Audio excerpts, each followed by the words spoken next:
El ingenioso hidalgo Don Quijote de la Mancha. Segunda parte, capítulo 65, donde se da noticia de quién era el de la Blanca Luna, con la libertad de don Gregorio y otros sucesos. Siguió don Antonio Moreno al caballero de la Blanca Luna, y siguiéronle también y aún persiguiéronle muchos muchachos, hasta que le cerraron en un mesón dentro de la ciudad. Entró en él don Antonio con deseo de conocerle. Salió un escudero a recibirle y desarmarle. Encerróse en una sala baja y con él don Antonio, que no se le cocía el pan, hasta saber quién fuese. Viendo pues el de la Blanca Luna que aquel caballero no le dejaba, le dijo: «Bien sé, señor, a lo que venís, que es a saber quién soy, y porque no hay para qué negároslo, en tanto que este mi criado me desarma, os lo diré sin faltar un punto a la verdad del caso. Sabed, señor, que a mí me llaman el bachiller Sansón Carrasco.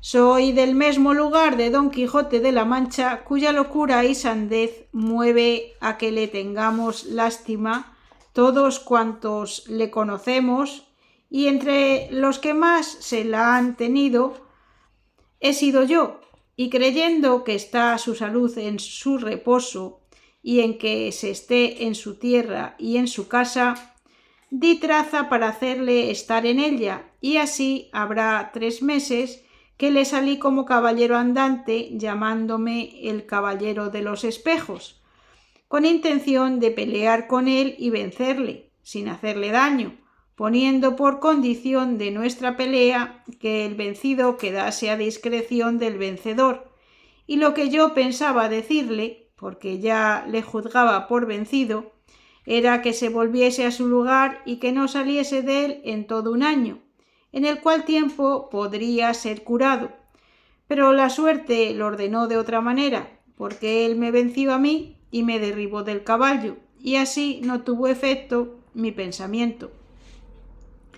Él prosiguió su camino y yo me volví vencido, corrido y molido de la caída, que fue además peligrosa, pero no por esto se me quitó el deseo de volver a buscarle y vencerle como hoy se ha visto.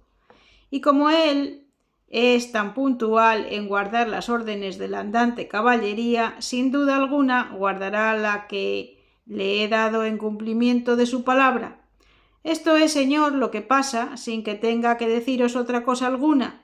Suplícoos no me descubráis ni le digáis a don Quijote quién soy, porque tenga efecto los buenos pensamientos míos y vuelva a cobrar su juicio un hombre que le tiene bonísimo, como le dejen las sandeces de la caballería». «Oh, señor», dijo don Antonio, «Dios os perdone el agravio que habéis hecho a todo el mundo en querer volver cuerdo al más gracioso loco que hay en él. ¿No veis, señor, que no podrá llegar al provecho que cause la cordura de don Quijote, a lo que llega el gusto que da con sus desvaríos? Pero yo imagino que toda la industria del señor bachiller no ha de ser parte para volver cuerdo a un hombre tan rematadamente loco. Y si no fuese contra caridad, diría que nunca sane don Quijote, porque con su salud no solamente perdemos sus gracias, sino las de Sancho Panza, su escudero, que cualquiera de ellas puede volver a alegrar a la misma melancolía. Con todo esto callaré y no le diré nada por ver si salgo verdadero en sospechar que no ha de tener efecto la diligencia hecha por el señor Carrasco». El cual respondió que ya una por una estaba en buen punto aquel negocio de quien esperaba feliz suceso, y habiéndose ofrecido don Antonio de hacer lo que más le mandase, se despidió de él y echó liar sus armas sobre un macho, luego al mismo punto sobre el caballo con que entró en la batalla, se salió de la ciudad aquel mismo día y se volvió a su patria sin sucederle cosa que obligue a contarla en esta verdadera historia. Contó don Antonio al visorrey todo lo que Carrasco le había contado, de lo que el visorrey no recibió mucho gusto, porque en el recogimiento de don Quijote se perdía el que podían tener todos aquellos que de sus locuras tuviesen noticia. 6 días estuvo don Quijote en el lecho, marrido, triste, pensativo y mal acondicionado, yendo y viniendo con la imaginación en el desdichado suceso de su vencimiento. Consolábale Sancho y entre otras razones le dijo: Señor mío, hace vuesa merced la cabeza y alégrese si puede, y dé gracias al cielo que, ya que le derribó en la tierra, no salió con alguna costilla quebrada, y pues sabe que donde las dan las toman, y que no siempre hay tocinos donde hay estacas, dé una higa al médico, pues no le ha menester para que le cure en esta enfermedad. Volvámonos a nuestra casa y dejémonos de andar buscando aventuras por tierras y lugares que no sabemos, y si bien se considera, yo soy aquí el más perdidoso, aunque es vuesa merced el más mal parado. Yo que dejé con el gobierno los deseos de ser más gobernador, no dejé la gana de ser conde, que jamás tendrá efecto si vuesa merced deja de ser rey, dejando el ejercicio de su caballería, y así vienen a volverse en humo mis esperanzas.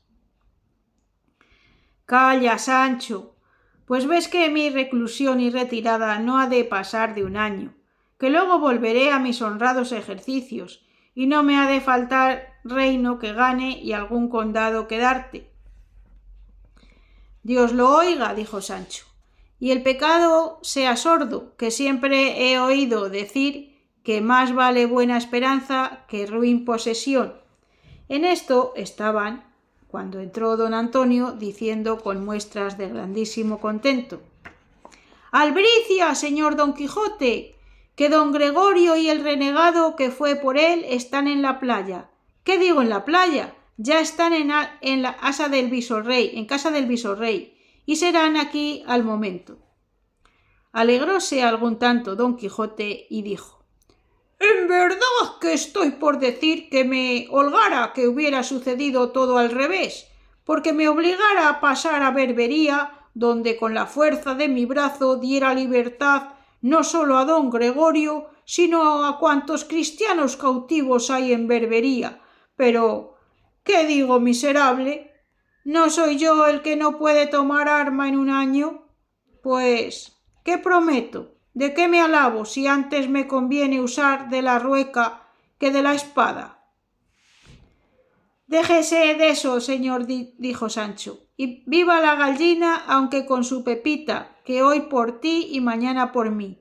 Y en estas cosas de encuentros y porrazos no hay tomarles tiento alguno, pues el que hoy cae puede levantarse mañana, si no es que se quiere estar en la cama, quiero decir, que se deje desmayar sin cobrar nuevos bríos para nuevas pendencias. Y levántese agora para recibir a don Gregorio, que me parece que anda la gente alborotada y ya debe de estar en casa.